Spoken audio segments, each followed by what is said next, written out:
இந்த நாட்டு மண் அநாதி காலத்துலேருந்து பக்தி பரவசத்தில் நினைஞ்சி வந்த மண்.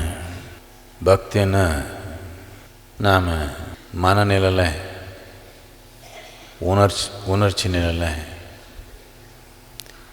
பல விதமான எல்லை போட்டுக்கிறோம். மனிதனை சுதந்திரமாக பிறந்தால் வளர்கிற ஒரு செயலில் அதிகமாக முக்திக்கு வரல. பல விதமான கட்டுப்பாடு வந்துடுச்சு. எவ்வளவோ எல்லை சொல்ல முடியாது. உடல் எல்லை இருக்குது, ஒன்றும் பண்ண முடியாது. அந்த மனநிலையில் உணர்ச்சி நிலையில் பல விதமான எல்லை வந்துச்சு. இவர் பார்த்தா பேச முடியாது, அவர் பார்த்தா சிரிக்க முடியாது, இன்னொருத்தர் பார்த்தா தாங்கிக்கவே முடியாது. பக்தின்றது இது எல்லாமே தாண்டி போகிறதுக்கு ஒரு பிரமாதமான ஒரு கருவி. நான் என்ற கட்டுப்பாடையே தாண்டி போகிறதுக்கு ஒரு பிரமாதமான ஒரு கருவி. இந்த பக்தி என்றது நாம் முக்தி என்ற கடலில் ரொம்ப சுலபமாக சேர்த்துடும். இப்போ முக்தின்னா எங்கேயோ போயிடுமா? நான் போகிற நேரம் போந்து போய்க்கலாம். இப்போ முக்தின்னா என்னென்ன,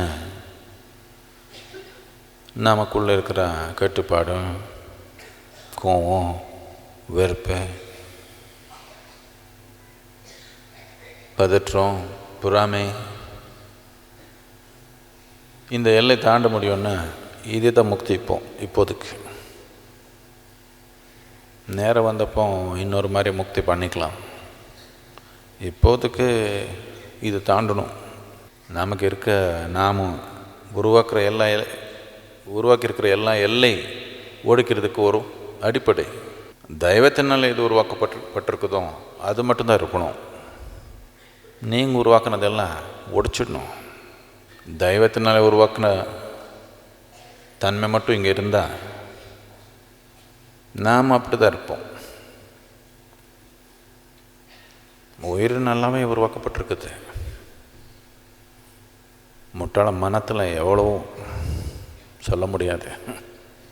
இதை ஒடிச்சிட்டா இதுதான் சாதனை. இது நமக்குள்ளே ஒடிச்சிட்டா நம்ம சுத்தம் இருக்கிறது ரொம்ப நாள் இருக்க முடியாது. அது ஒடிஞ்சிடும். நானும் மாறிடுவேன். ஆனால் அவர் முட்டாளத்தனத்தில் பெரிய போட்டி இருக்குது நமக்கு. நான் மட்டும் மாறி போயிட்டா அவன் பக்கத்தில் வீட்டில் இருக்கிறவங்க அப்படியே இருக்கிறாங்களே, அவர் மட்டும் எல்லை வச்சுருக்காங்களே. எல்லைன்றது ஆபரணம் இல்லை. சரி, நாம் போட்டுக்கிற எல்லை ஆபரணமாக சரியா சரிதானே? எல்லைன்றதுக்குள்ளே சிக்கி போகிறோம். அது ஒன்றும் ஆபரணமாக போட்டு போக முடியாது. இந்த பக்தி சாதனைன்றது ஒரு மகத்தான ஒரு கருவி. யார் இதில் முழுமையாக கரைஞ்சு போயிடுவாங்களோ அவர் வாழ்க்கையில் நான் எங்கே போக போகிறேன், எனக்கு என்ன கிடைக்குது, எனக்கு இது கிடைக்குமா அது கிடைக்குமா, இந்த கவலை தேவையில்லை அந்த மனிதனுக்கு. பக்தி என்ற பரவசத்தில் இருக்கிறவங்க எது தூரமானது இல்லை, எது சுமையானது இல்லை.